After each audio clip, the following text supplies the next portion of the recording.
Hare Krishna, everyone. Welcome back to the daily readings of Srila Prabhupada's books. We're here at Hode Farm, the olive tree cottage or college, depending on how you want to look at it, place to stay or a place to get higher education. So we're giving higher education, so we renamed it college. Welcome to all of you out in cyberspace. Mantra Chaitanya brought half of the University of Canterbury here. They're all here, and we welcomed them and had a little preliminary introduction to introduce me and what we're doing. And so sorry we're a little late. Don't mind. Hare Krishna. So we're reading from the Srimad-Bhagavatam, the Summum Bonum of all the Vedas. In the very beginning of the Bhagavatam, the statement is made, Nigama Kalpa Taror Galitam Palam Sukhamrihad Amrita Dravya Samyutam. So the word Nigama is a special word. It means the Shrutis. The Shrutis are the original sound that entered into the universe and contained the codes of direction that Lord Brahma, the engineer of the universe, needed in order to recreate the universe. And Ningabakalpaturor Galitam Palam, Palam means fruit, and Galitam Palam means ripened fruit.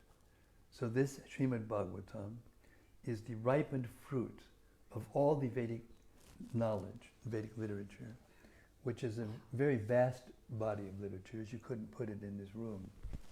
But it's kind of, not summarized, but it's the essence of it is found in the Srimad Bhagavatam. And Amrita Dravya Samyatam, Shukamukhad, Amrita Dravya Samyatam means that Shukadev, the son and disciple of Vyasadeva, who is the author of all the Vedas, this book was first spoken. In other words, it was brought into the manifestation of the universe by the son of Vyasadeva, Shukamukhad Amrita. And he repeated it exactly as he heard it from his father. But it became Amrita. It changed in quality due to his consciousness. You may have had experience that sound, depending on the quality of the sound, it has a different effect on your consciousness. Scientists have discovered that if you pipe in certain kinds of music to plants, they respond differently. Anyway. And Amrita Dravya Samyutam means easily digestible, like pablum, for a baby.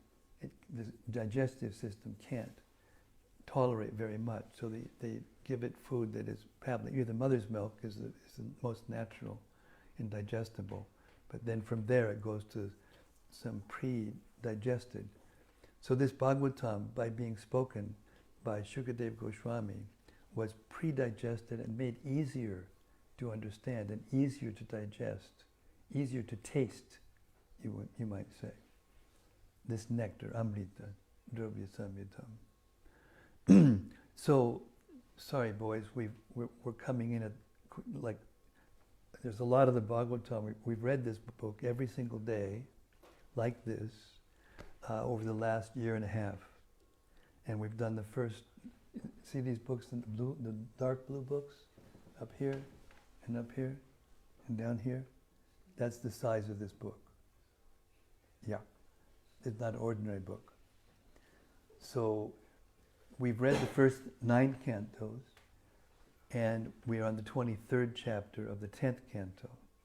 There's 335 chapters, and out of those 335 chapters, the 10th canto is 90 chapters. So it's the most significant part of the book, both physically, in terms of volume, and also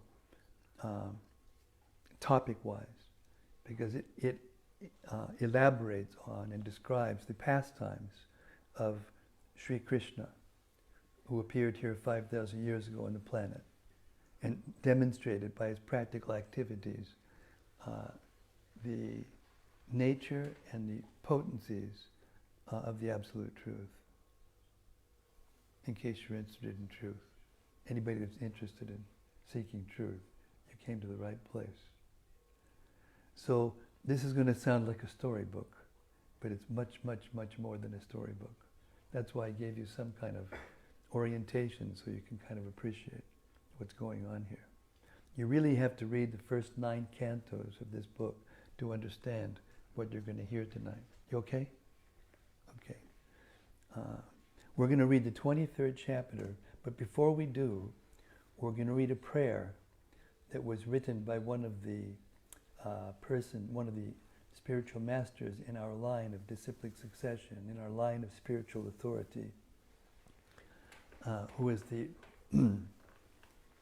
senior disciple of Sri Krishna Chaitanya Mahaprabhu, who is Krishna, reappeared on the earth in order to give pure devotional service freely to whoever's willing to take it.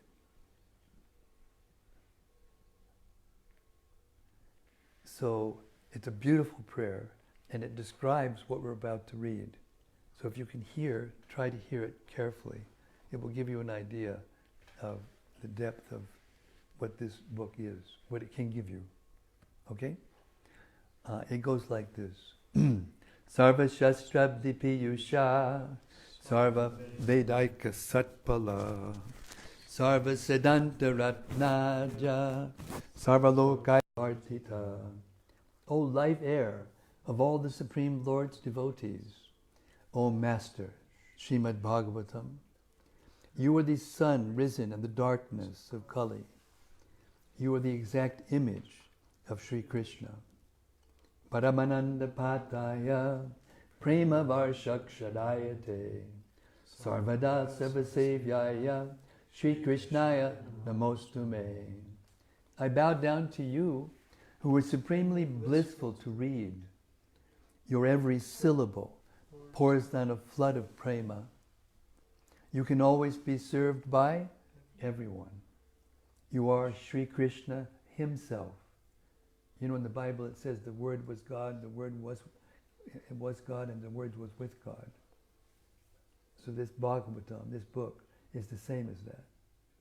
It's the same as the author, the same as the Supreme Personality of God, not different in quality and quantity. Mareka Bando Matsangin, Madguro Man Mahadana, Man Nisadaga Mad Bhagya, Mad Ananda Namostute.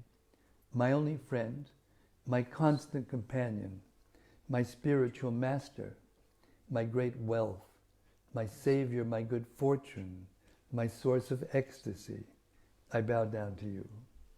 Asadu, sadutat dayin, atini chochatakada, hanamun chagadachin mam, premnarit kantayospura.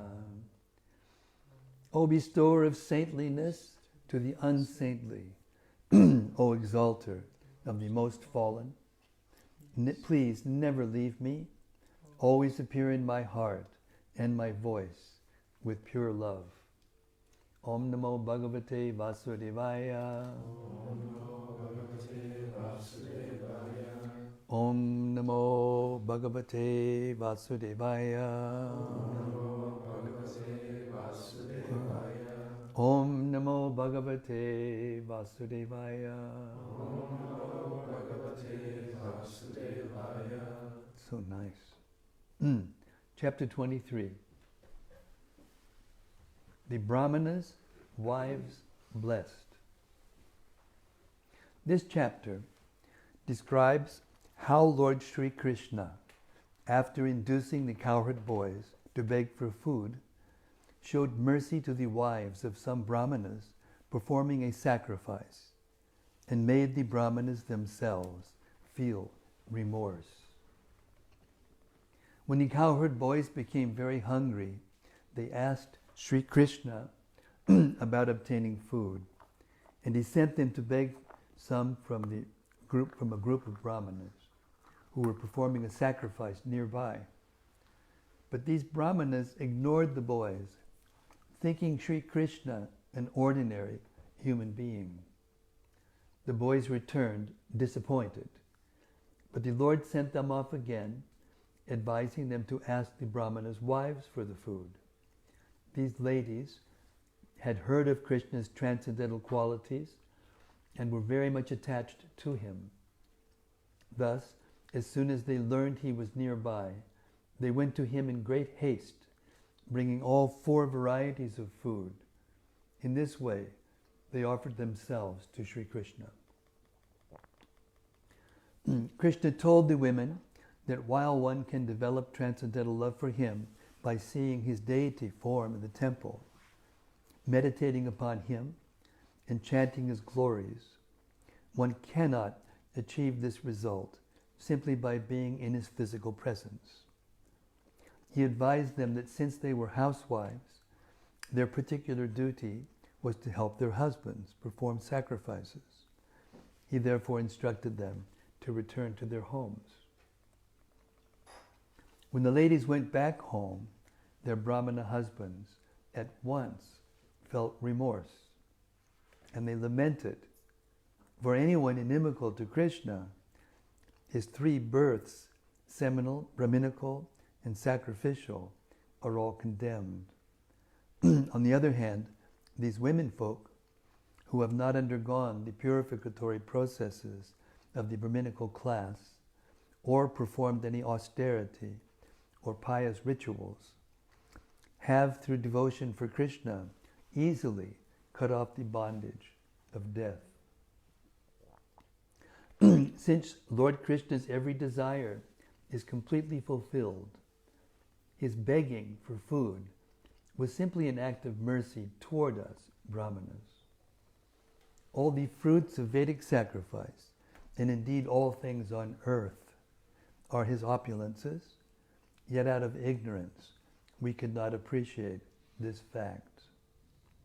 Having spoken thus, all the Brahmanas offered their obeisances to Lord Sri Krishna, hoping to counteract their offense.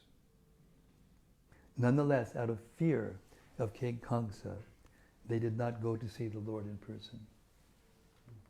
Text 1.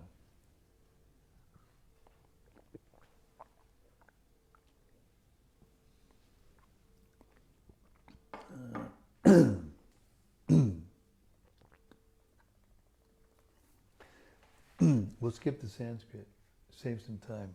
Is it okay?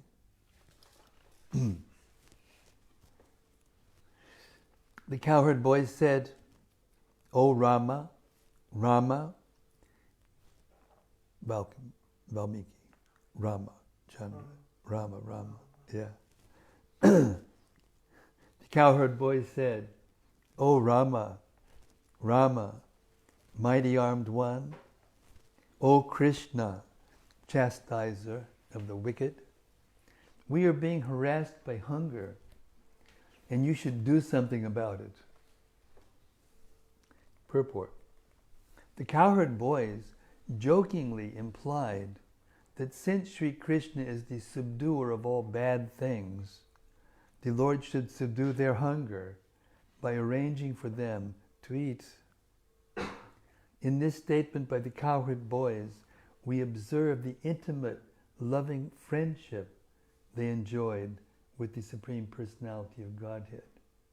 So the concept of God, especially in the West, is that of an order supplier, the Father, the Almighty Father, kind of like Daddy, give me this, give me that, give me this, give me that. But when one actually has pure love for the Supreme Lord, then he, attracted by that love, manifests himself in different ways, in different relationships, matching that desire, that love. So therefore, these coward boys can joke with God and treat him like an ordinary person, which he's not, obviously. Text 2. That's love. It has nothing to do with opulence and awe and reverence and, fear and all those things. Shukadeva Goswami said,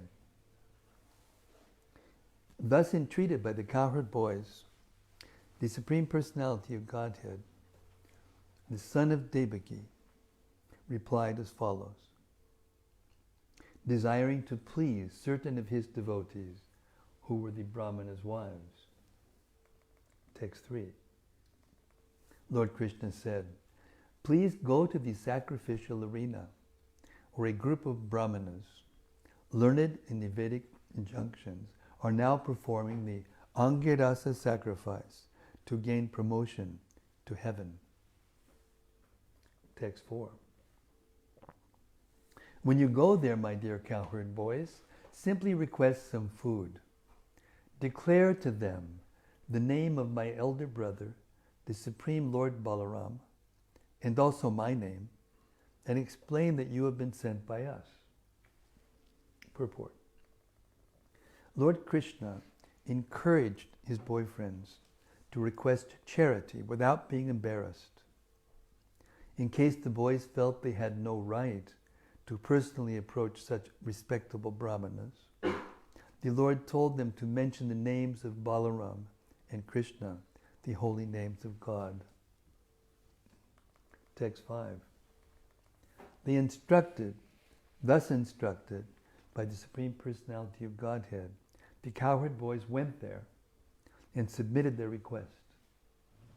They stood before the Brahmanas with palms joined in supplication and then fell flat on the ground to offer respect.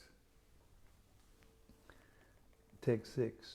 The cowherd boys said, O earthly gods, please hear us. We cowherd boys are executing the orders of Krishna, and we have been sent here by Balaram. We wish all good for you. Please acknowledge our arrival. Purport. The term Bhumi Deva, gods on earth, refers here to the Brahmanas, who were supposed to closely represent the will of the Supreme Lord.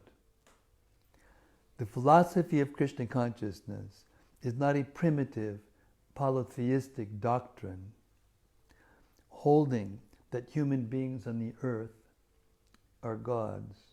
Rather, it is a science that traces the descent of authority from the Absolute Truth himself, Sri Krishna. The authority and power of God naturally extend along with the extension of his creation. And on the earth, the Lord's will and authority are represented by purified, enlightened men called Brahmanas. This account will illustrate that the ritualistic Brahmanas, approached by the cowherd boys, were not at all properly enlightened and thus could not appreciate the position of Krishna and Balaram or that of their intimate associates. In fact, this pastime exposes the pretentious position of so-called Brahmanas who were not faithful devotees of the Supreme Lord. Text 7. Now at the end of this, we're going to have reflections. So if some point comes up that you wonder about, and there's so many ways I could explain things as we go along, but it's more potent if we hear it, for an hour or so, and then have our discussions and our reflections.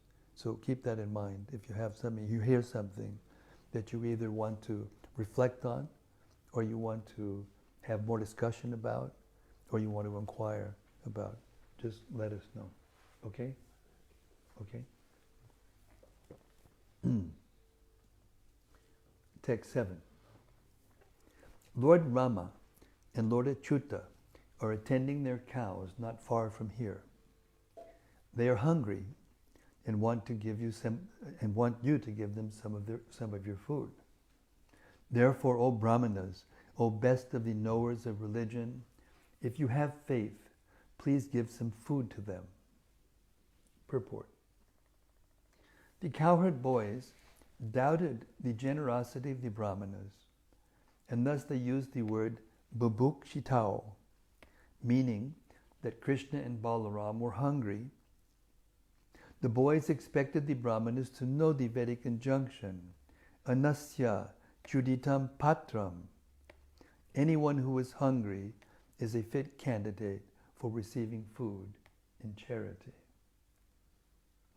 But if the Brahmanas would not recognize the authority of Krishna and Balaram, their title Dvija would be taken to mean merely born from two parents. Dvi, from two, ja, born, rather than twice born.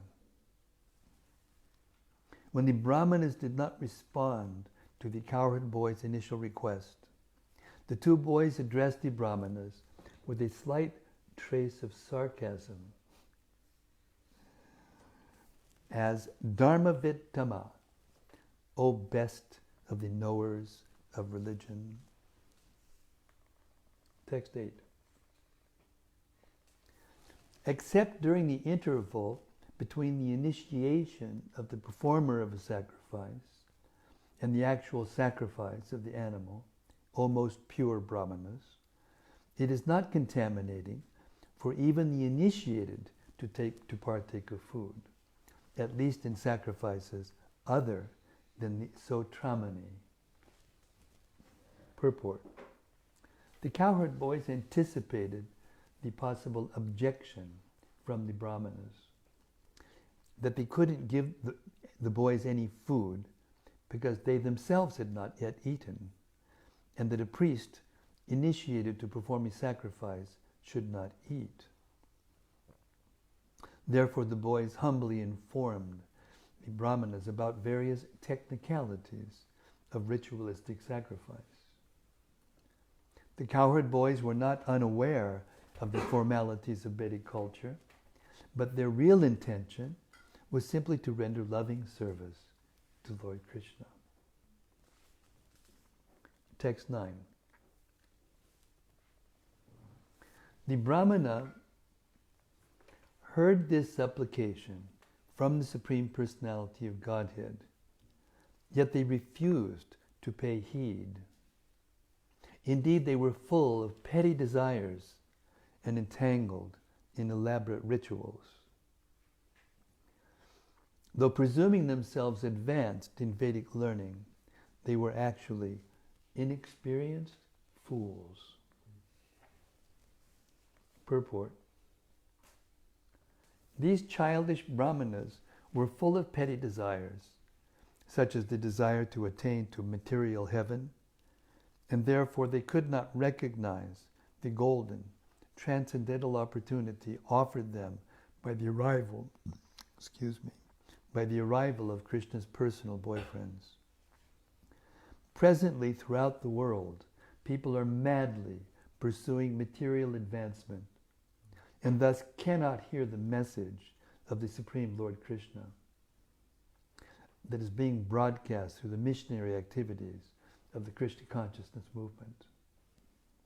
Times have hardly changed, and proud materialistic priests are still prevalent on the earth.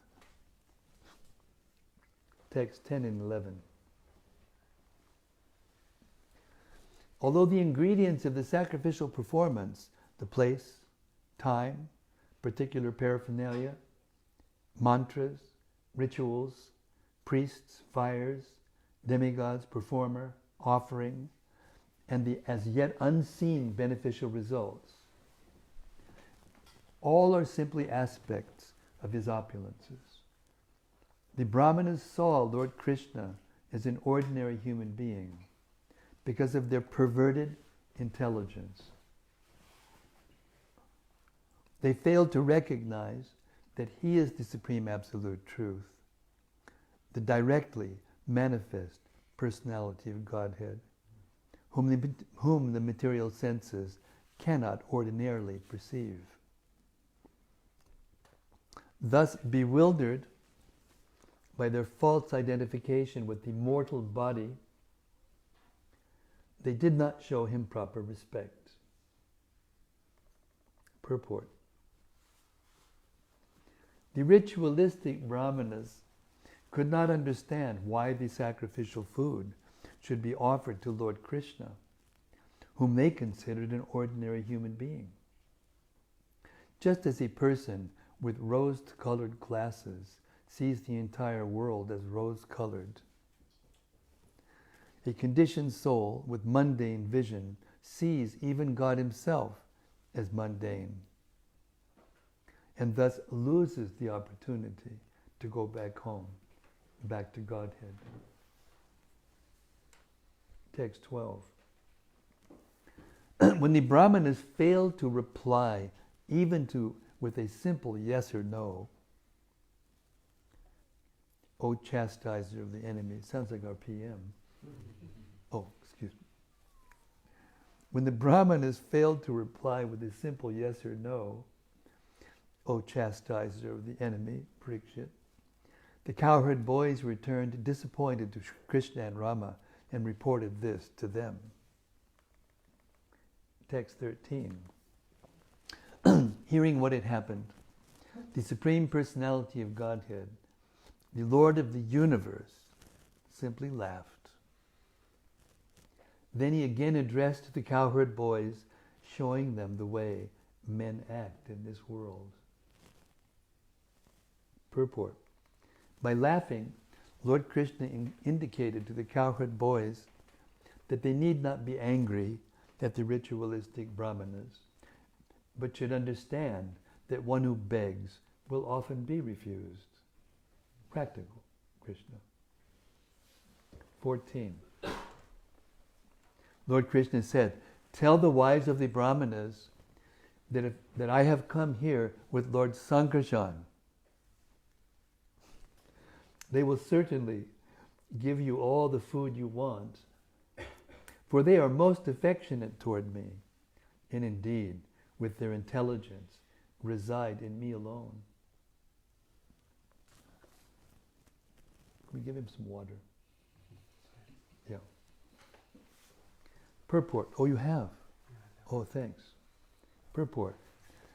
While physically the wives of the Brahmanas remained at home, within their minds they resided in the Supreme Lord Krishna because of intense affection for him. Srila Vishwanath Chakravarti Thakur explains that the reason Lord Krishna did not have the cowherd boys tell the Brahmanas' wives he was hungry is that he knew this would severely distress these devoted ladies. Simply out of affection for Lord Krishna, however, the wives would be happy to give all the food requested of them. They would not heed their husbands' prohibitions. Women's liberation. This is the real thing, the source. They would not heed their husbands' prohibitions, since they resided within the Lord through their transcendental intelligence. And that's what's required to hear what we're hearing, actually. Transcendental intelligence. A perception that we are actually spiritual by nature. We're not material. We're different from the body, and we're different from the mind. As long as we are thinking that we are the body or the mind, we cannot hear this. And therefore we cannot be transcendently enlightened by it or enlivened by it. There's a process for coming to that stage of being able to hear. All the scriptures say the same thing. This isn't anything new. There's a statement, let those who have ears hear. Everyone has ears. Flaps, hole, little things that vibrate inside, connect us with the outside world. Everyone has ears, but why did he say, let those who have ears hear? Because there has to be some humility. There has to be some receptivity. There has to be some desire. There has to be a extreme desire, actually, to want to know why we're suffering in this world. Every one of us is suffering in this world. No one is free. If you ask people, they say, no, I'm happy. But then if you look carefully, you'll see that everyone's going through some kind of suffering or another. Just go down to the hospital and check it out. So, the reason that Krishna didn't want to disturb the ladies by asking them would be that, or telling them that he was hungry, is they would become so much in anxiety. So he was trying to care for them. He was trying to save them from that condition.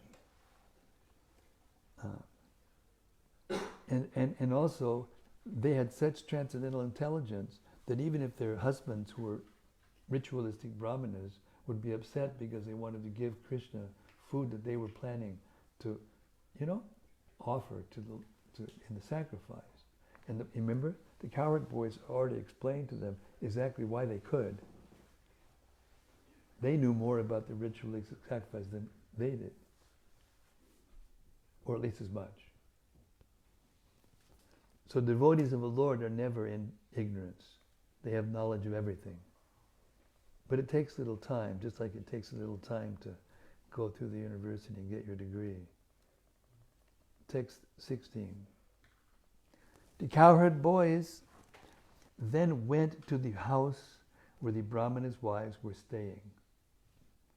There, the boys saw those chaste ladies sitting, nicely decorated with fine ornaments. Bowing down to the Brahmana ladies, the boys addressed them in all humility. The cowherd boys said, obeisances to you, O wives of the learned Brahmanas, kindly hear our words. We have been sent here by Lord Krishna, who is passing by not far from here. He has come a long way with the cowherd boys and Lord Balaram, tending the cows. Now he is hungry, so some food should be given for him and his companions. The wives of the Brahmanas were always eager to see Krishna, for their minds had been enchanted by descriptions of him. Thus, as soon as they heard that he had come, they became very excited. Taking along in large vessels the 4 kinds of foods full of fine tastes and aromas, all the ladies went forth to meet their beloved, just as rivers flow toward the sea. Purport. Srila Vishwanath Chakravarti Thakur explains that the wives of the Brahmanas experienced conjugal feelings toward Krishna, as if he were their paramour. Thus they could not be checked as they rushed to see him. 20 and 21. Although their husbands, brothers, sons, and other relatives tried to forbid them from going, their hope of seeing Krishna, cultivated by extensive hearing of his transcendental qualities, won out. Along the river Yamuna, within a garden decorated with buds of ashok trees, they caught sight of him, strolling along in the company of the cowherd boys and his elder brother, Balaram. His complexion was dark blue. You want to know what God looks like? Anybody interested? Well, here it is. Graphic. In detail. His complexion was dark blue, and his garment golden, wearing a peacock feather. Colored minerals sprigs of flower buds, and a garland of forest flowers and leaves. He was dressed like a dramatic dancer. He rested one hand upon the shoulder of a friend, and with the other twirled a lotus. Lilies graced his ears. His hair hung down over his cheeks, and his lotus-like face was smiling.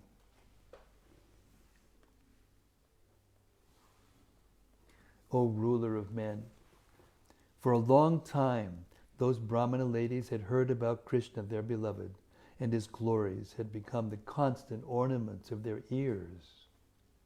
Indeed, their minds were always absorbed in him. Through the apertures of their eyes, they now forced him to enter within their hearts, and then they embraced him within for a long time. In this way, they finally gave up the pain of separation from him, just as sages give up the anxiety of false ego by embracing their innermost consciousness. Text 24. Lord Krishna, who witnesses the thoughts of all creatures, understood how those ladies had abandoned all worldly hopes and come there simply to see him. He addressed them as follows with a smile upon his face. 25. Lord Krishna said, "Welcome, O most fortunate ladies. Please sit down and make yourselves comfortable. What can I do for you? That you have come here to see me is most appropriate." Purport. Just as Sri Krishna welcomed the gopis who came to dance with him at night, he similarly welcomed the Brahmanas' wives, whose pure love for him was proved by their overcoming many hindrances to see the Lord. The word upapanam indicates that although these ladies had rejected their husbands' orders, their behavior was not at all inappropriate, since their husbands had obviously tried to obstruct their loving service to Lord Krishna. 26. Certainly expert personalities who can see their own true interest render unmotivated and uninterrupted devotional service directly unto me, for I am most dear to the soul. Purport. The Supreme Lord informed the Brahmanas' wives that not only they, but all people who recognize their true self-interest take to the spiritual process of loving service to the Lord. Lord Krishna is Atma Priya, the real object of love for everyone. Although each individual has his own taste and freedom, ultimately every living being is a spiritual spark of the Supreme Personality of Godhead. Thus, everyone's primary loving attraction is constitutionally meant for Lord Sri Krishna. Loving service to the Lord should be ahaituki, without personal motive, and avyahita, unobstructed by mental speculation, selfish desire, or any quirk of time and circumstance. 27. It is only by contact with the self that one's vital breath, intelligence, mind, friends, body, wife, children, wealth, and so on are dear. Therefore, what object can possibly be more dear than one's own self? Purport. The word yat samparkat in this verse refers to contact with the individual self and ultimately with the Supreme Self, the Lord who is the origin of the individual living being. By developing Krishna consciousness, one automatically becomes self-realized, and thus one's vital strength, intelligence, mind, relatives, body, family, and wealth all become enhanced and brilliant by the central influence of Krishna consciousness. This happens because Krishna consciousness is the optimum, efficient conjunction of the individual self, who is pure consciousness, with the Supreme Self and Supreme Consciousness, Krishna. 28.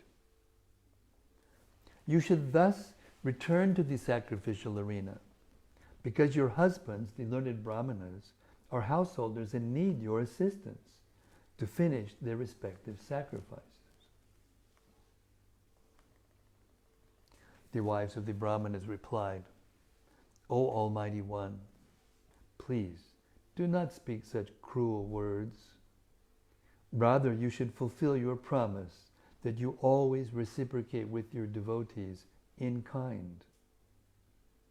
Now that we have attained your lotus feet, we simply wish to remain here in the forest so that we may carry upon our heads the garlands of tulsi leaves that fall from your lotus feet.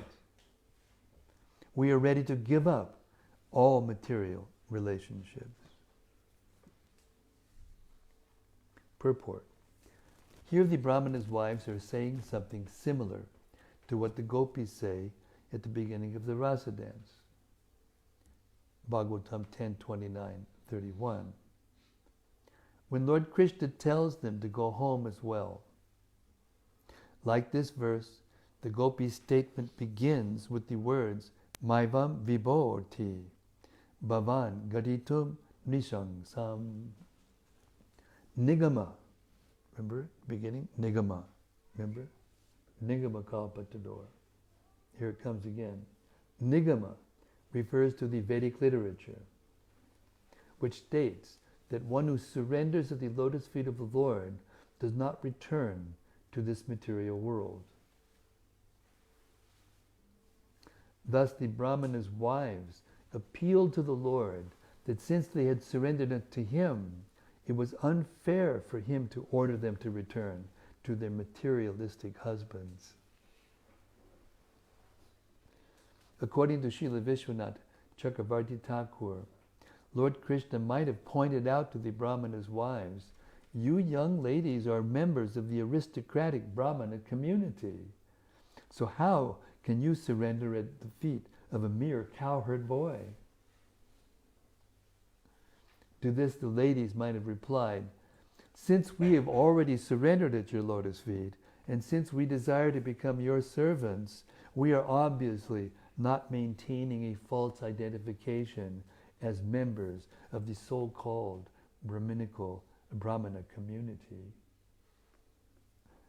You can easily ascertain this from our words. Lord Krishna might have replied, I am a cowherd boy, and my proper maidservants and girlfriends are the cowherd girls, the gopis. The wives might have answered, true, let them be so. Let them shine forth if you are embarrassed in front of your relatives to make Brahmana ladies your maidservants. We certainly don't want to embarrass you. We will not go to your village, but rather remain in Vrindavan, like presiding deities of the forest. We simply desire to perfect our lives by even a slight trace of connection with you. Thus, the spiritual insight of Srila Vishwanath Chakravarti Thakur, by the spiritual insight of Srila Vishwanath Chakravarti Thakur, we learn that the Brahmanas' wives offered to remain at a distance and simply take the tulsi leaves that would fall from the lotus feet of Krishna, or be crushed by the feet of his girlfriends when he would embrace them. The ladies offered to carry these tulsi leaves upon their heads, thus renouncing the desire to become Krishna's intimate girlfriends or maidservants, a position they knew was difficult to achieve. The young Brahmana ladies begged to remain in the Vrindavan forest. If the Lord had then asked, "Then what will your family members say?" they would have replied, "We have already transcended our so-called relatives because we are seeing you, the Supreme Lord, face to face." 30. Our husbands, fathers, sons, brothers, other relatives and friends will no longer take us back. And how could anyone else be willing to give us shelter? Therefore, since we have thrown ourselves at your lotus feet and have no other destination, please, O chastiser of enemies, grant our desire. Purport. Srila Vishwanath Chakravarti comments as follows. From their very youth, the Brahmanas' wives had heard about Lord Krishna's beauty, qualities, and sweetness from the women folk of the Vrindavan village, and also from the flower ladies, the betel nut sellers, and others. Consequently, they always felt ecstatic love for Krishna and were indifferent to their household duties. Their husbands, seeing them as deviant, doubted them and avoided dealing with them as far as possible. Now the wives of the Brahmanas were ready to formally reject their so-called families and neighbors. And out of great agitation, they were crying and placing their heads upon Lord Krishna's lotus feet, offering obeisances. In this way, with choking voices, they spoke the above verse. They begged that Lord Krishna bestow upon them the benediction that he be their only destination, that he, the chastiser of enemies, subdue all their enemies, those difficulties obstructing them from attaining the Lord. The wives of the Brahmanas simply wanted to serve Lord Krishna, and this is pure Krishna consciousness in ecstatic love of Godhead. Text 31. The Supreme Personality of Godhead replied, "Rest assured that your husbands will not be inimical toward you, nor will your fathers, brothers, sons, other relatives, or the general populace. I will personally advise them of the situation. Indeed, even the demigods will express their approval. For you to remain in my bodily association would certainly not please people in this world, nor would it be the best way for you to increase your love for me. Rather, you should fix your minds upon me, and very soon you will achieve me." Purport. The Lord pointed out that people in general would not appreciate a loving affair between Lord Krishna, who was appearing as a cowherd boy, and the wife from the Brahmana community. Also, the Brahmana ladies' own devotion and love would increase most efficiently in separation. In other words, it would be best all around if they continued to fix their minds on Lord Krishna, and thus went on with the process they had been practicing throughout their lives. The Lord and his bona fide representative, the spiritual master, expertly engaged the Lord's devotees in different types of service so that all of them can quickly return to his lotus feet. And we'll end the reading tonight with that profound conclusion. Hare Krishna.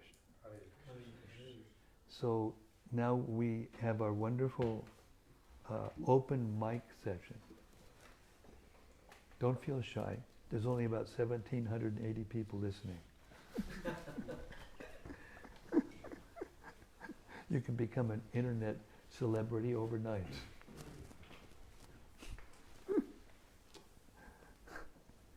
Hare Krishna. Okay, as they say in the tennis world, the ball is on your side of the court. Or table tennis or whatever. Yes, please, Mantra Chaitanya. Get him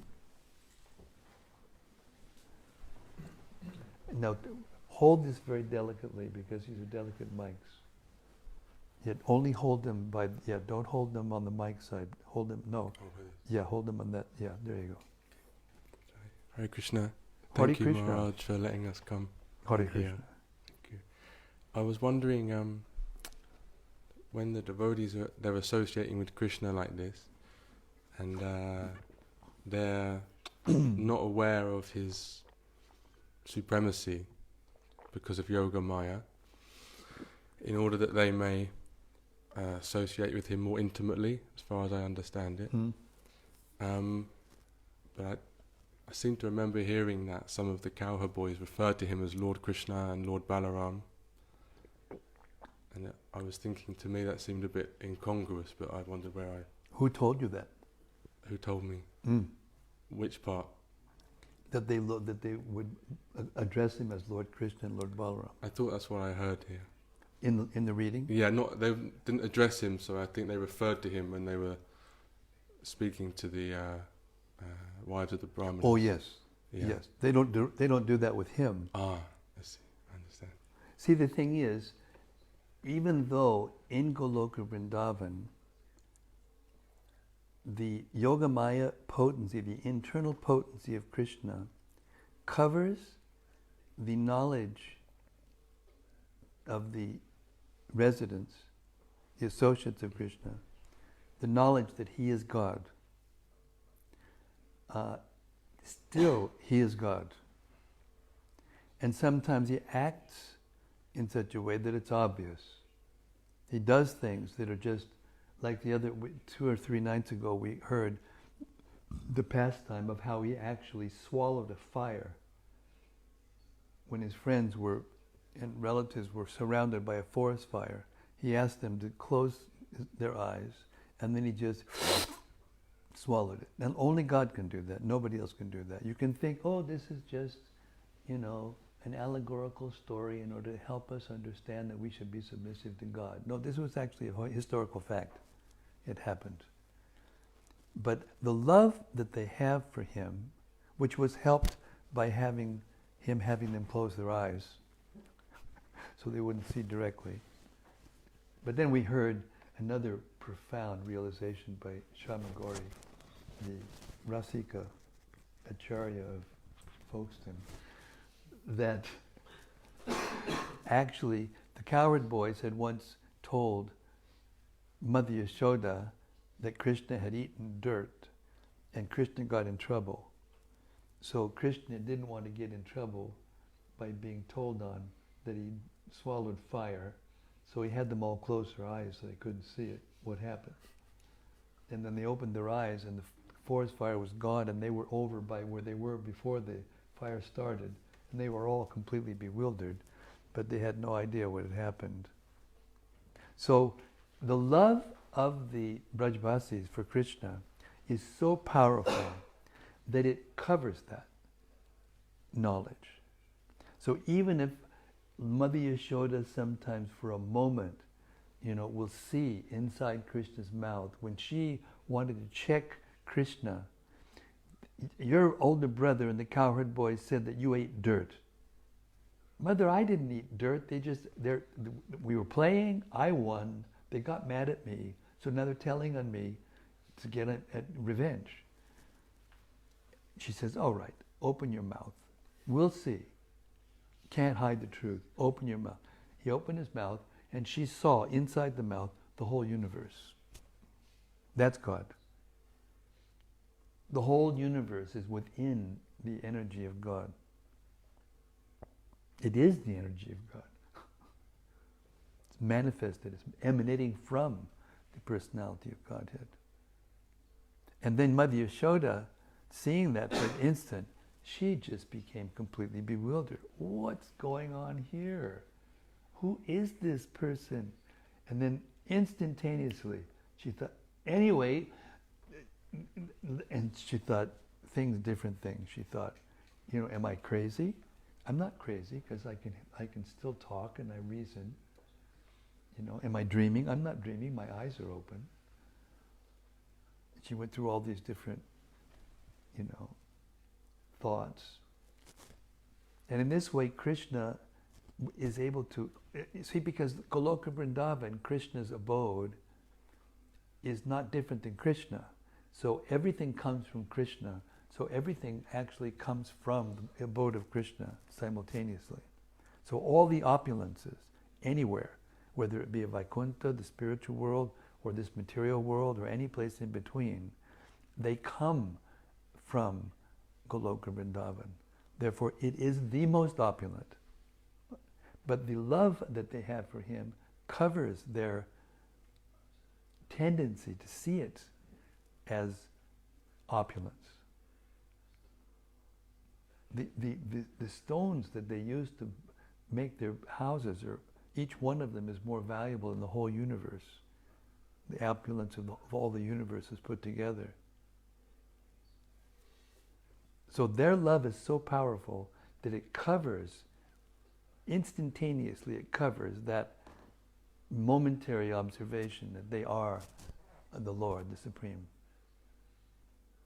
So they simultaneously know and don't know. But the predominating, dominant mood is that they don't know. And therefore they can say, all right, you think you're a big man, come on, let's wrestle. And things like that. Or yet Mother Yashoda said, now you've got to, don't go over here, go there, do this, eat now, eat, you're going to be. This is pure love of God. This is pure love of God. And it enables a level of ecstasy, devotional ecstasy, that is not available anywhere else. There's a verse in Chaitanya Charitamrita that says that love crippled by a sense of awe and reverence does not look well. It makes any other level of God consciousness look feeble in comparison. Therefore, those who are actually have gone through the process of yoga, the yoga ladder, to come to the supreme rung of the ladder, bhakti yoga, their pure love for God is uncovered spontaneously.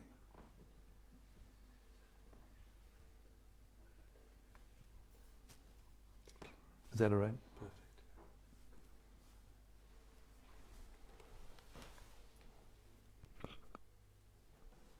Anybody else brave enough to venture into the realm of discussion, the absolute truth? Well, I don't know. Still thinking about it. I have quite a broad question. Please. Introduce yourself, please, to the audience. Hello, I'm Jack.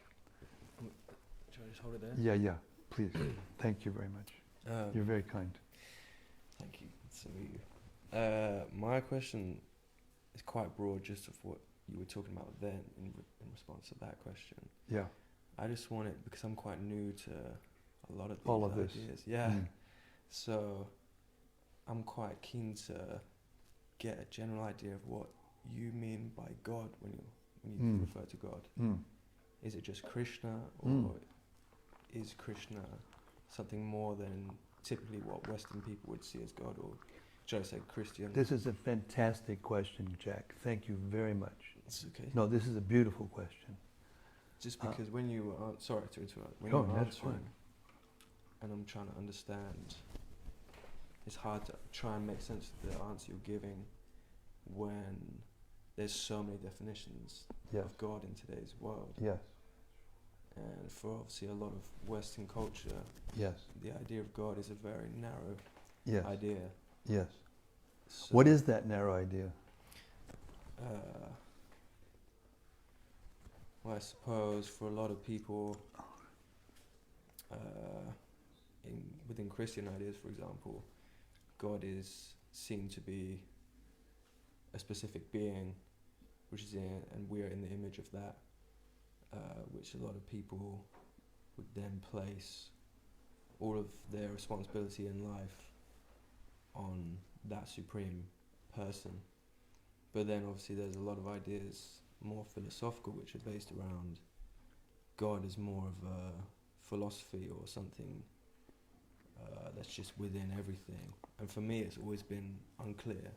Yeah, this is a very good point you just came up with. That last conclusion you said, God is, the idea of God is actually unclear. This is why I started searching, and I had that, little library of books, and I saw something running through all of it, which was similar, but there was never a concrete concept that I could get my mind around to be able to understand what it is. And if you just go on the street and ask anybody, what's God? I mean, you'll have a whole spectrum of things. So the Vedic conception of God fits all those conceptions at the same time. According to the Srimad-Bhagavatam, Vedanti tat tattvavidas, tat mamyaj jnanam advayam, brahmeti, paramatmeti, bhagavan, iti shabhyate. These are the three aspects of the absolute substance, which is the absolute truth. And taken together, it's the Supreme Personality of Godhead and His nature, His energy. So the Brahman is the effulgence of God, just like all of us have an effulgence. I mean, have you ever seen a person die? No. When a person dies, there's a glow about the human body. It's called the aura, or they take pictures of, what is that kind of photography they call it? Anyway, huh? Aura photography. Yeah. There's an aura, and that aura is coming from the soul. The soul is actually extremely effulgent, but it's covered by the dense matter surrounding it, subtle and gross. So, just like, this is an analogy. Don't take this literally. This is an analogy. The Supreme Lord, who is the Supreme Being, just like it says in the Christian scriptures, this isn't completely out of what is said in other religions, but it's qualified and defined more concisely and more precisely. The sun is emanating photons, and the photons put together make the sunshine. And you never see the sunshine without the sun, and you never see the sun without the sunshine. At the same time, when the sun comes in the room, it's not the sun. It's not different from the sun, but it's not the sun. So like that, Brahman is the effulgence of the Absolute Truth. And if you look at the Absolute Truth from a great distance, you will see a glowing effulgence that doesn't allow you to see the form of God. Just as when you look at the sun with your naked eye, you can't see the sun. You have to put on some kind of, spectacles or some kind of filter before you can see it's a disc. So that Brahman is the energy of Krishna, some of which transforms itself into the material elements and creates the material world, which is like a cloud in the spiritual effulgence or the spiritual sky. So you're saying... So it's God. It's not different than God, just like the sunshine is the sun. But if you go closer, there's a localized feature of the Absolute Truth, which is entered into the hearts of all living beings and into each atom of the universe in the form of time. And the interaction between the Supersoul, which is a localized aspect of the form of God, is like seeing the disk of the sun. And if you can go inside the sun, then you can see the sun, what is the sun? That's the personality of Godhead, Krishna. And all those things are emanating from Krishna.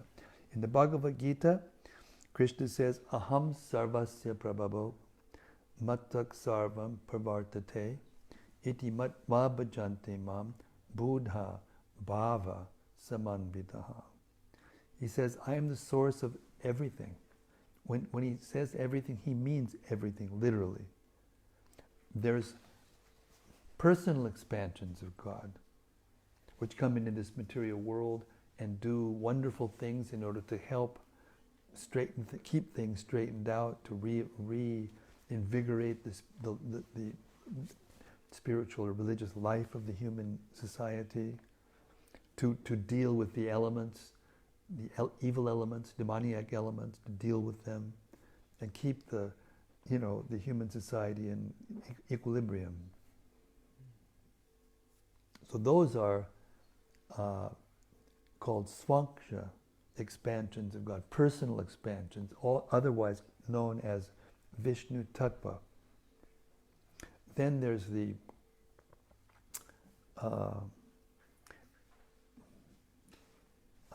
marginal, the Jiva Tattva.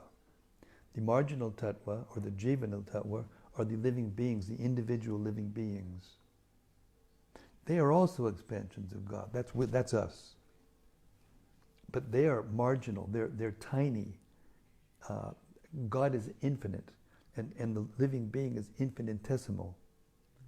And we are eternal, infinitesimal, individual beings.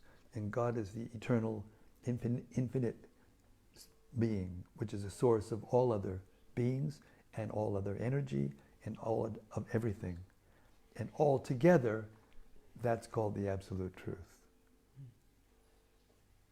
So Krishna is the source of everything, is everything, because there's no difference between the energy and the energetic source, just like there's no difference between the fire and the heat and the light. It's a unit.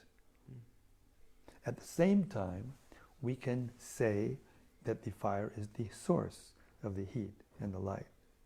So God is the source of the living beings, the source of the internal energy, the spiritual world, the source of the material energy, the material world, the elements, the laws of nature, the individual soul beings, which actually come from the spiritual world, but due to their desire to come and live separately, to try to be gods, with a small g, to try to own and control and enjoy the material energy that doesn't actually belong to them and is temporary by nature.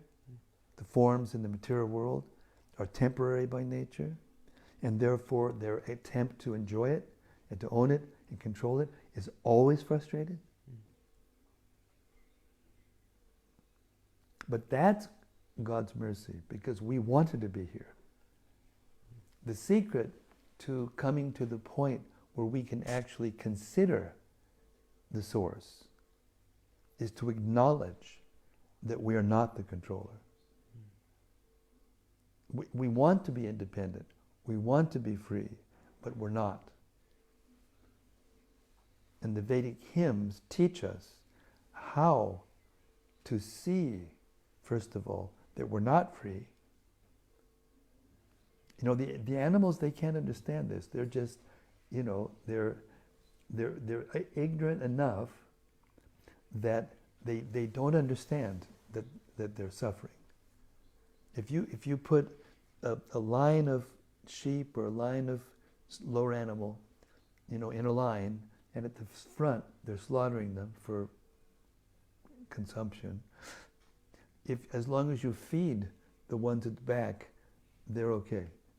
But if you put a line of humans, and the line at the top of the line, the one at the top is getting slaughtered, you'll have immediately a problem, because they'll figure out a way to escape, and they won't just sit there placidly and you feed them. Here, take a hamburger. You're okay, aren't you?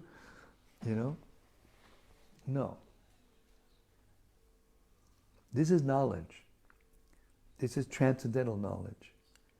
Transcendental knowledge that gives us the capacity, the intelligence, to consider what is the difference between me and my body and my mind. When I dream at night, my body is laying on the bed, and yet I'm flying through the air doing whatever I do in dreams. I don't know if when I was a kid, I used to put a towel, you know, I put it here, and then I'd run it over here and here, and I'd run and I'd go, whoo, and I'd start to fly. And I'd see everything, mountains, and I'd have to go through the high power lines and have an adventure, you know. And it was exhilarating. I was having the same exhilaration that, I don't know. Or I may be, you know, chased by a tiger, or I may lose all of my valuables and, you know, and think I'm completely lost. And then you wake up and you go, oh, phew, what a relief. You look over, there's my bag with the money and the ID and everything. Oh, yeah, okay, we're safe. Everything's okay. But it's the soul that's experiencing the identity and the experiences and having the exhilarations or whatever emotions they have in the dream body. That dream body is the subtle body. There's two bodies that cover the spiritual body. There's a gross body, earth, water, fire, air, and everything. And there's a subtle body that's made of mind and intelligence and false ego. You can't see the differences, but they are there. They have different functions. And that whole, I'm just giving you a picture, that whole picture is described elaborately in the Srimad-Bhagavatam, and can give you enough information content or enough knowledge, then you can be, if you assimilate it, then you can see for yourself that you're not the body. That's why that verse that I first looked at, that I read to you in the very beginning, chapter 9, verse 2, remember? It said,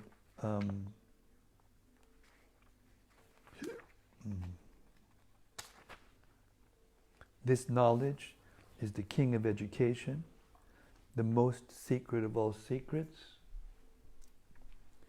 It is the purest knowledge, and because it gives direct perception of the self by realization, it is the perfection of religion.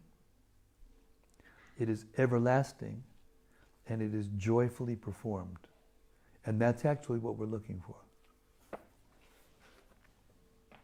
Just like if you're assimilating knowledge of something, anything, as you assimilate it, you gradually understand what it is. Once you've assimilated it completely, what you can do with it is, what you can do with this machine is fantastic.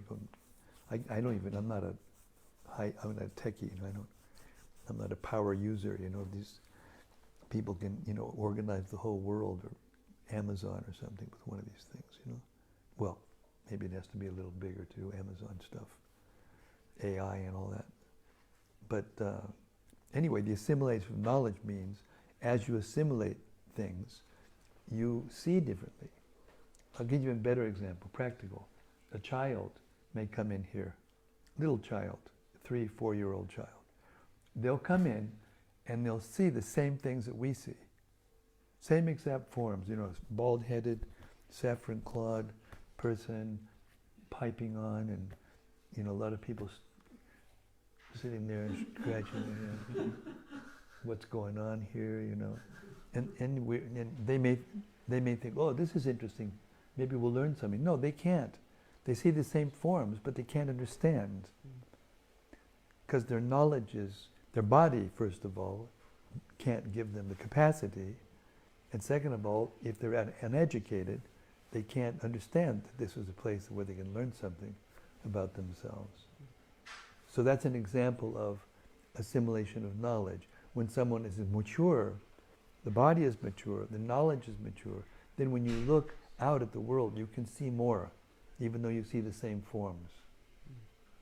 So spiritual knowledge is such that if you assimilate that Srimad-Bhagavatam, which is not an easy thing to do, just to read it, it's 18,000 verses, 335 chapters, deep.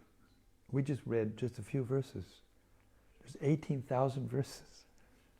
And a good chunk of it describes the creation of the universe, the purpose of and the function of all the different elements, what they're meant to do, what they're supposed to do, how we're supposed to put it all together and act in such a way as to become fully knowledgeable and know and learn that we're not the body, that we're the soul, and that we're transmigrating from one soul from one body to another.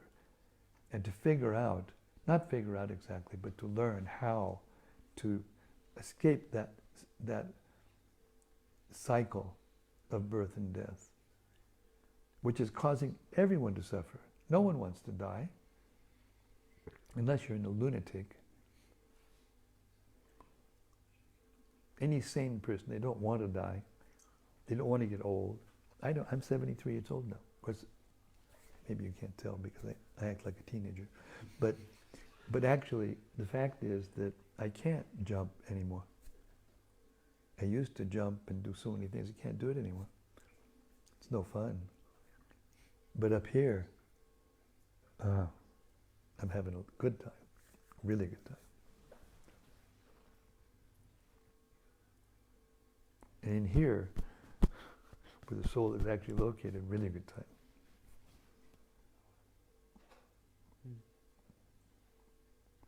So this is all food for thought. It's transcendental knowledge. It's not a joke. It's not just another thing to learn and then to go away and stay asleep.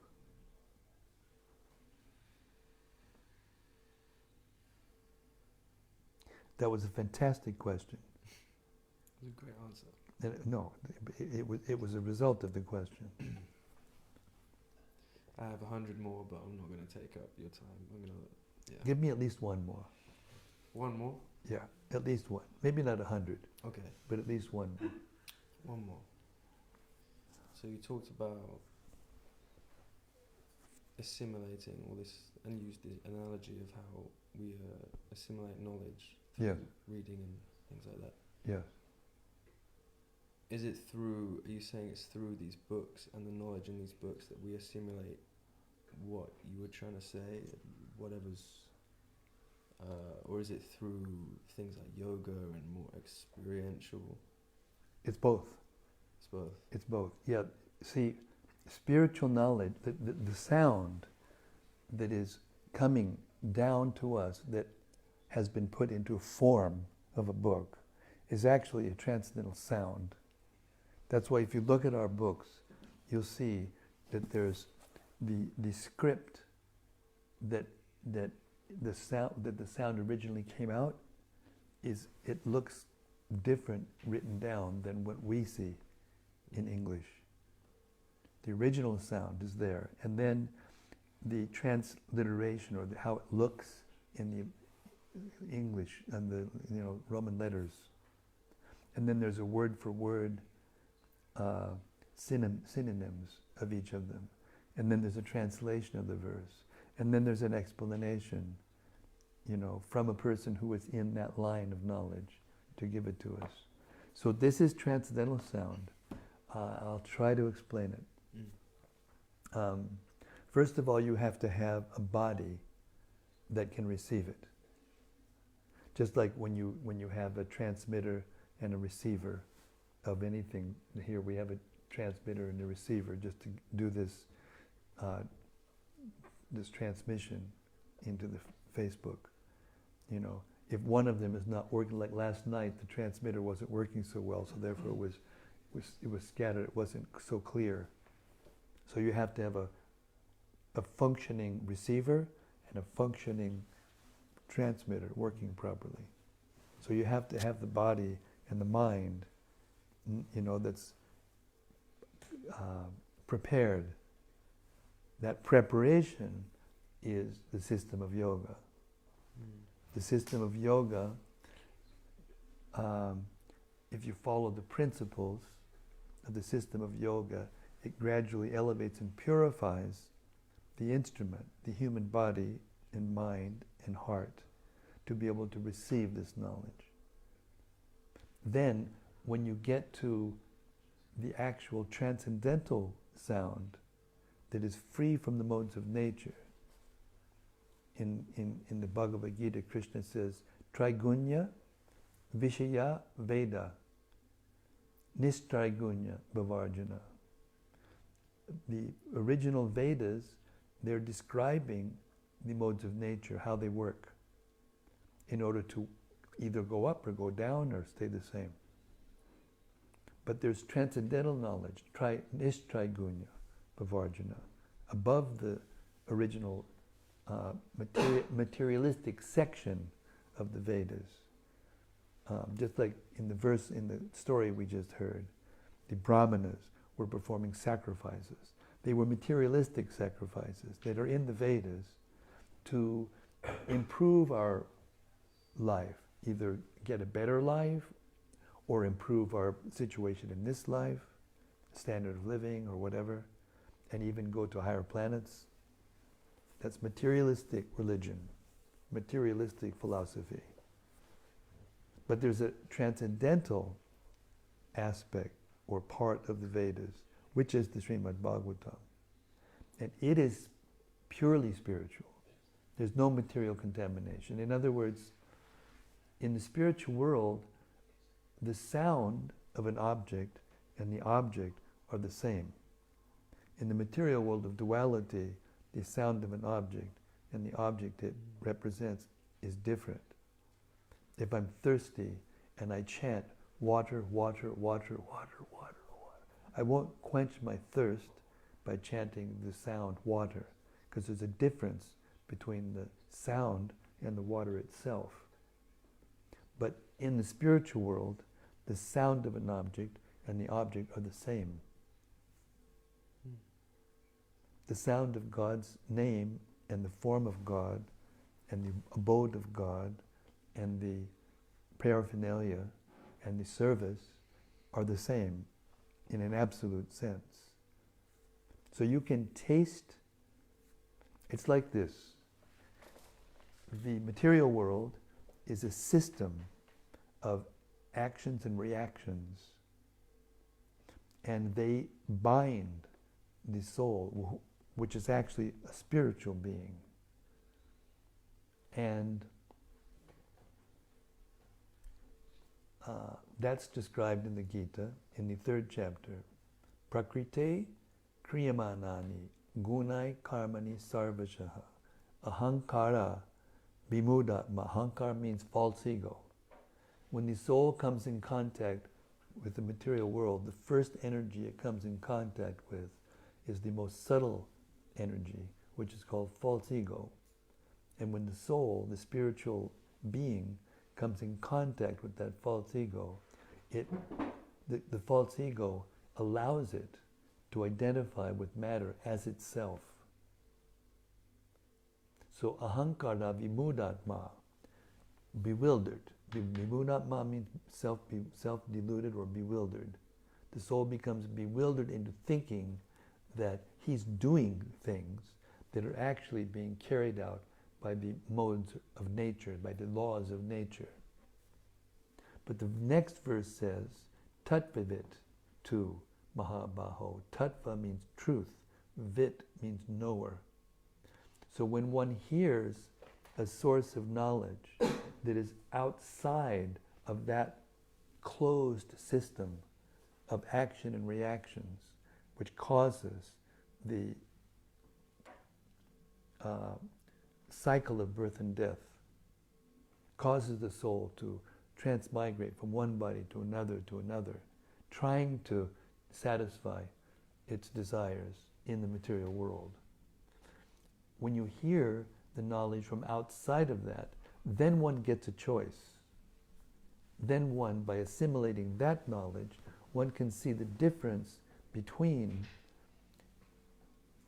devotional service to God or spiritual activity and sense gratification. Activity that's merely meant for my pleasure. And we can choose. That's our independence. Before we get to that stage of knowledge, we're not independent. We're like autonomous. We were never created, the soul, but the bodies are created and destroyed, created and destroyed, created and destroyed. And the consciousness we're in, when we leave our bodies, that determines the next body.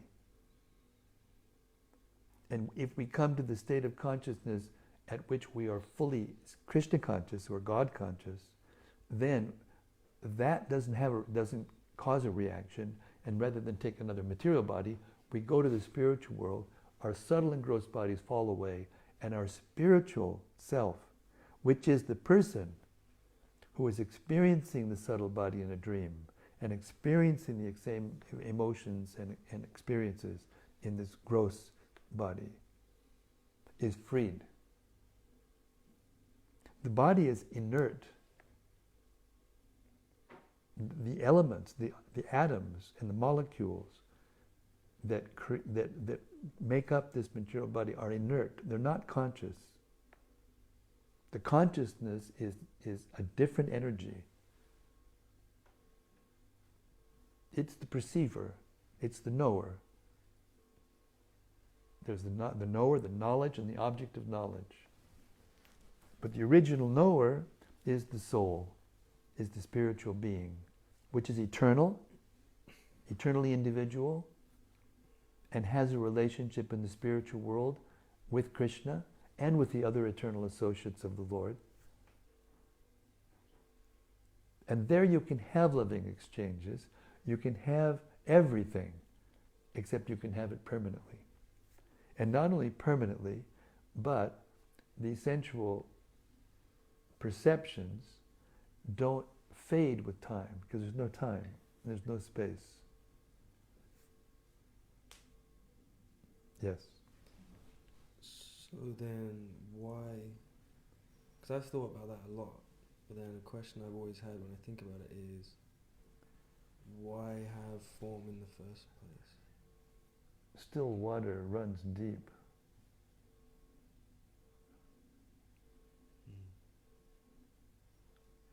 Why not?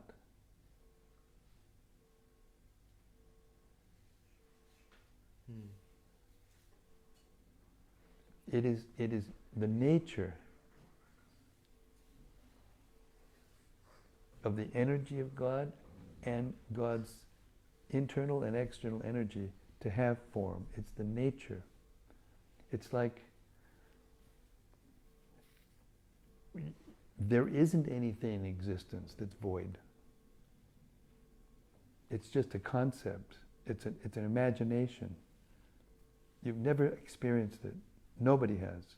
Even the persons who try to stop the actions of their mind and come to the void, or come to a state of what they call mindfulness, in which you don't have any form.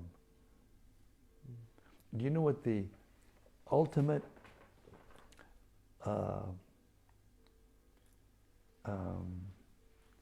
punishment in a penitentiary is?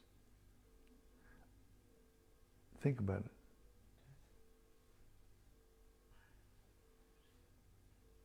solitary confinement. That's the ultimate punishment, solitary confinement. Because it's the nature of the soul to be a person. It's the nature of the soul to be social. It's the nature of the soul to interact with other persons. You know, you can say, well, why does all the leaves fall off the trees everywhere? It's because it's the nature of the trees. It's the nature of the material, the system of material nature acts like that because of course there's an intelligence behind it.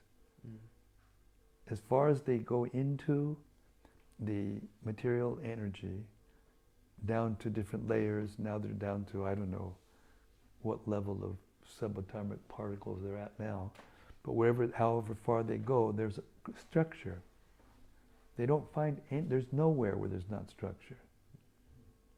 Why all the globes in the sea with the telescope are completely round, like perfect spheres? Why? Well, you know, the centrifugal force, they're equal and therefore, but why? And why does it stay like that? Why? They can't answer that through mechanistic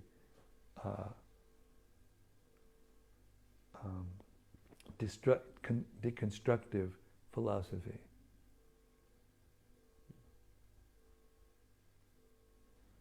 Therefore, they come to the conclusion that there's nothing. What was that sign that somebody saw? What was that? Heaven is a place where nothing happens. Yeah, heaven is a place where nothing happens. It's a sign on one of the buildings in Folkestone. Because they're suffering, and they're thinking, I'm suffering because I have this body and I have a personality and I'm running into other personalities and we're clashing and I'm suffering. Therefore, you know, what was it? Heaven is a place where nothing happens. Heaven is a place where nothing happens. Another way of saying that, another philosopher said, "'Tis folly to be wise where ignorance is bliss." Ignorance is not bliss.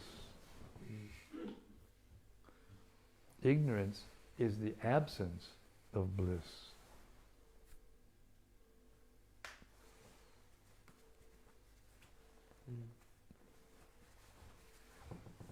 Food for thought. Yeah. Still water runs deep. Yeah. Doubt is the function, one of the functions of intelligence. Unless someone doubts something in the beginning, he's not exhibiting intelligence. So that intelligence is meant to discriminate. Is this good for me or not? And that intelligence is meant to take us from one possibility to another until we come to an actual source of real knowledge. Up to that point, doubt is constructive. And when it comes to the point of a source of real knowledge, that same doubt becomes destructive. But that's up to each one of us as an individual soul. We have to take responsibility for having come here.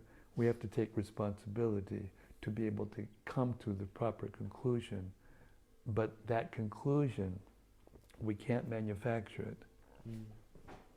We can't manufacture it because we're infinitesimal and we're just a speck in the universe. How are we going to come to the understanding of what the universe is, any individual person? It's impossible. By nature, by common sense, it's not possible. There's a great mathematician who's a devotee of my godbrother, who calculated, he's a doctorate in math, and he went so far into it, he went into biological math, trying to map the functions of organic matter through mathematics. That's a big subject. Each cell in the human body is more complex than London. Each cell, how many cells are in their body? Billions. It's so complex. If there's not an intelligence that has had something to do with that, then better to become a giraffe.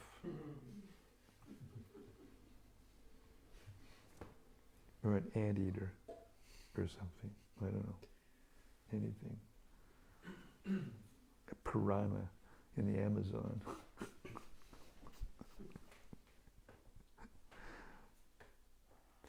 It's inconceivable. It is. I really appreciate your intelligence. Thank you. I've been noticing you, as you heard all along, and you didn't move and you didn't show anything, but I knew that still water runs deep, and I knew that this is where we were going to mine some questions. Mm. Yes. Yeah. Like I said, I got a lot, but... Yes. Anyway, we are volunteering out of genuine affection for the soul. We're volunteering. Mm. There's a fountain of answers to your questions. Yeah. Yes. It's like exciting, but also quite terrifying. Yes. It's exciting and terrifying. That's right. All at the same time. But no, I appreciate that answer was incredible. So thank you very much. That's definitely Thank you very much. Thank you very much. And like I said, I volunteer to answer your questions whenever you like. I'm very grateful for that. I'll definitely take you up on that. Yeah. Well, I'll be here until the 6th. I'm leaving. Okay. And I'm coming back on the 25th of November. Mm. And I'll be here for another 2 weeks. Okay, great. So put it in your calendar. I will also. And I'm purposely not making this kind of meetings for that 2 weeks. Just so kind of meet people like you. Sweet. Quality. And these guys, of course. No, everyone, but especially those who have hundreds of questions. Yeah. There's some who can't get together a question yet. Mm. They're just as important, and they will come to it in their own time. Mm. But those who have hundreds of questions, that's what we're looking for. Mm. The needles in the haystack. Thank you so much. Thank you. Very grateful. Thank you very much. Cheers. Cheers. I'm equally grateful. Thank you very much. Okay, we're going to stop now. Thank you very much, everyone, for coming. Deeply appreciate your attention and your interest. All I can say, if you can take away from this experience that the literatures that were compiled by my spiritual master are transcendental and deep as the ocean. And they're available. And we highly recommend that you get them and read them and try to understand them. And by that process, your consciousness will be elevated, purified, and in the association of the devotees who are here, Priya Kund and Shamagori and Mantra Chaitanya, and the devotees who come to visit, like my humble self. We're there. We're at your service. Okay? Thank you, everyone out there in cyberspace. Wait a second. Do we have anything from cyberspace? Any questions? Last time I missed one and I got chastised. Why didn't you answer my question? No. There's no question. Gee, that was because of those couple of 100 questions you had. Very good. Okay, thank you very much. Srimad-Bhagavatam. Oh, another question. Yes, please. Introduce yourself to the audience first.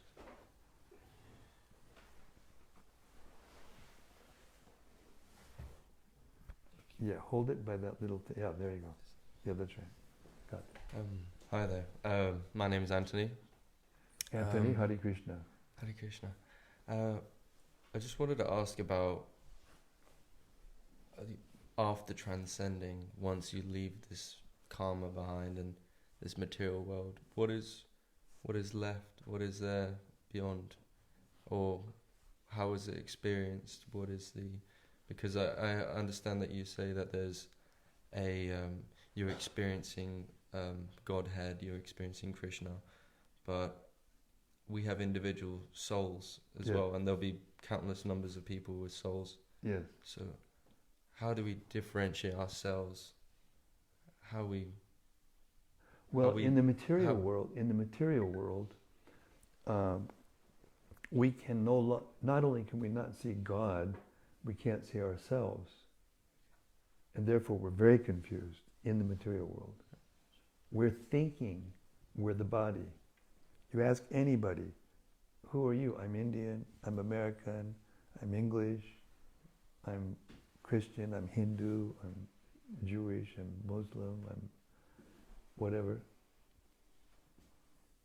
You know, I'm an accountant, I'm a, football player, I'm a whatever.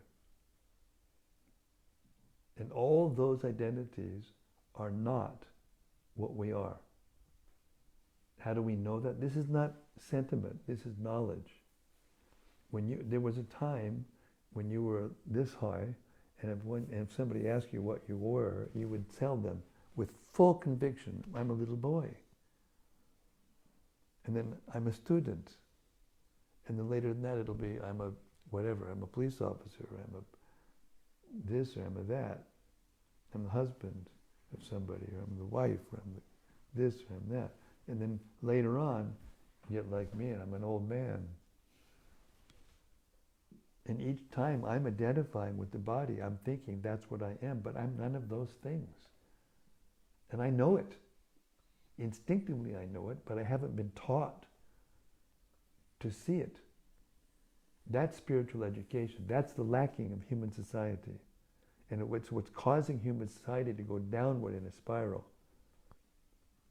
To answer your question more precisely, the soul is an individual being with senses, a form, and a particular relationship with Krishna.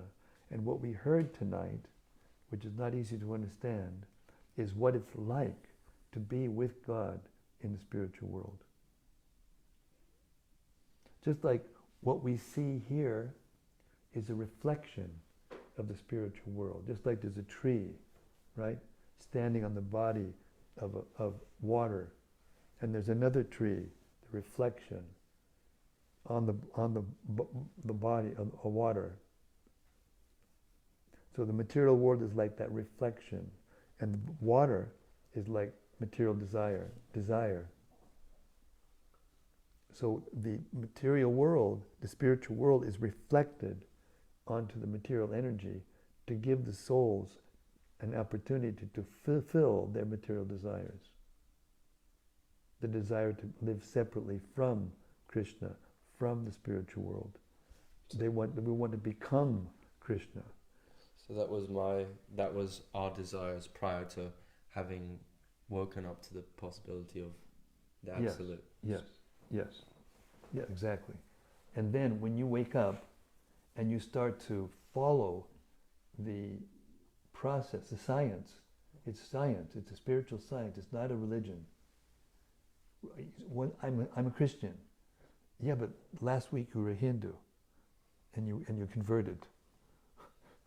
That means you were neither. Because what you are is eternal. The nature of a thing that cannot change, that's the Dharma. Dharma isn't faith. Faith can change. Or another way of looking at it, I can believe or not believe the truth, but the truth can be believed or not believed. But the truth is the Dharma, is the supreme eternal Dharma of the soul, which is to serve.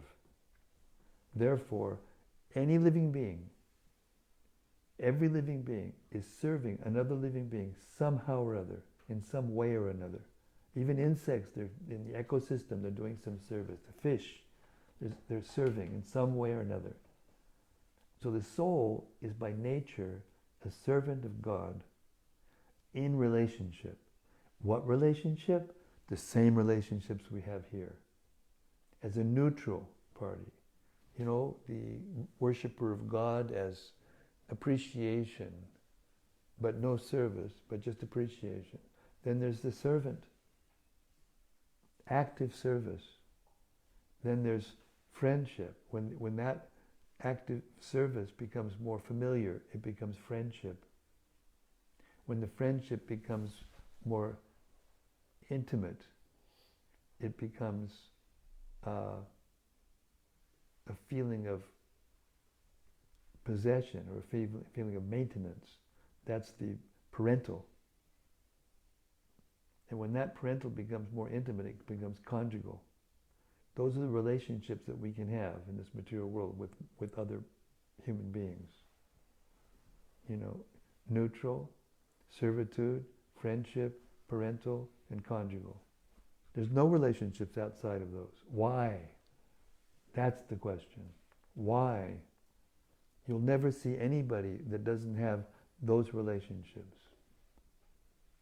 It's because those relationships exist in the original state with Krishna. So there's a spiritual world that is eternal. The forms don't change all the time. There, we don't need, there, we're not embodied souls. Now we're an embodied soul. There's a difference between the soul and the body. And the super soul is there to guide us. An expansion of Krishna in the heart of everyone guides the soul through this labyrinth of desire and action and reaction to guide us to the right persons and places and events that fulfills our desires. But in the spiritual world, the soul and the body are the same. There is no embodied soul. And there's no need for God to be inside the body guiding because He's outside. So in that spirit realm, you can play with Him. You can play with Him. You can eat with Him. You can fight with Him. You can love Him. You can, all the things you can do here, you can do with Him.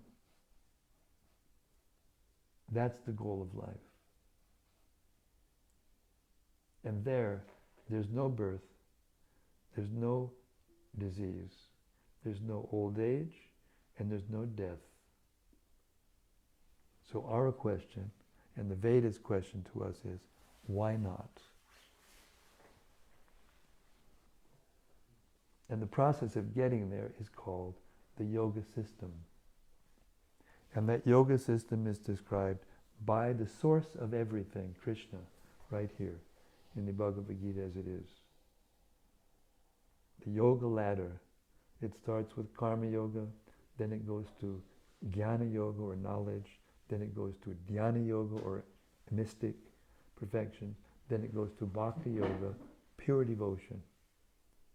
But the bhakti is the active ingredient of all the other yogas. Without bhakti, without devotion, without dedication, you can't do anything. What to speak of yoga exercises. You want to get a gold medal in the Olympics?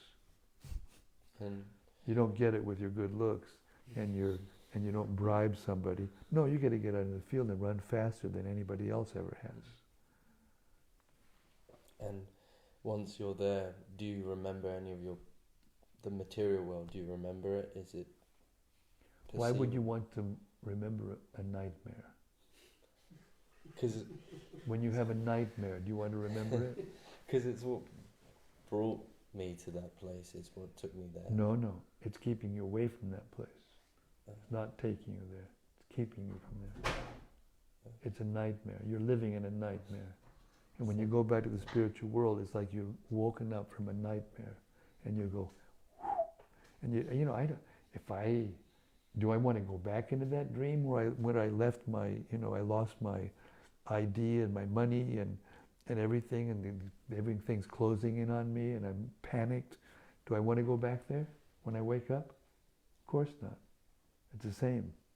We don't want to go back to the material. We won't even think about it. You won't even think about it because you're in reality.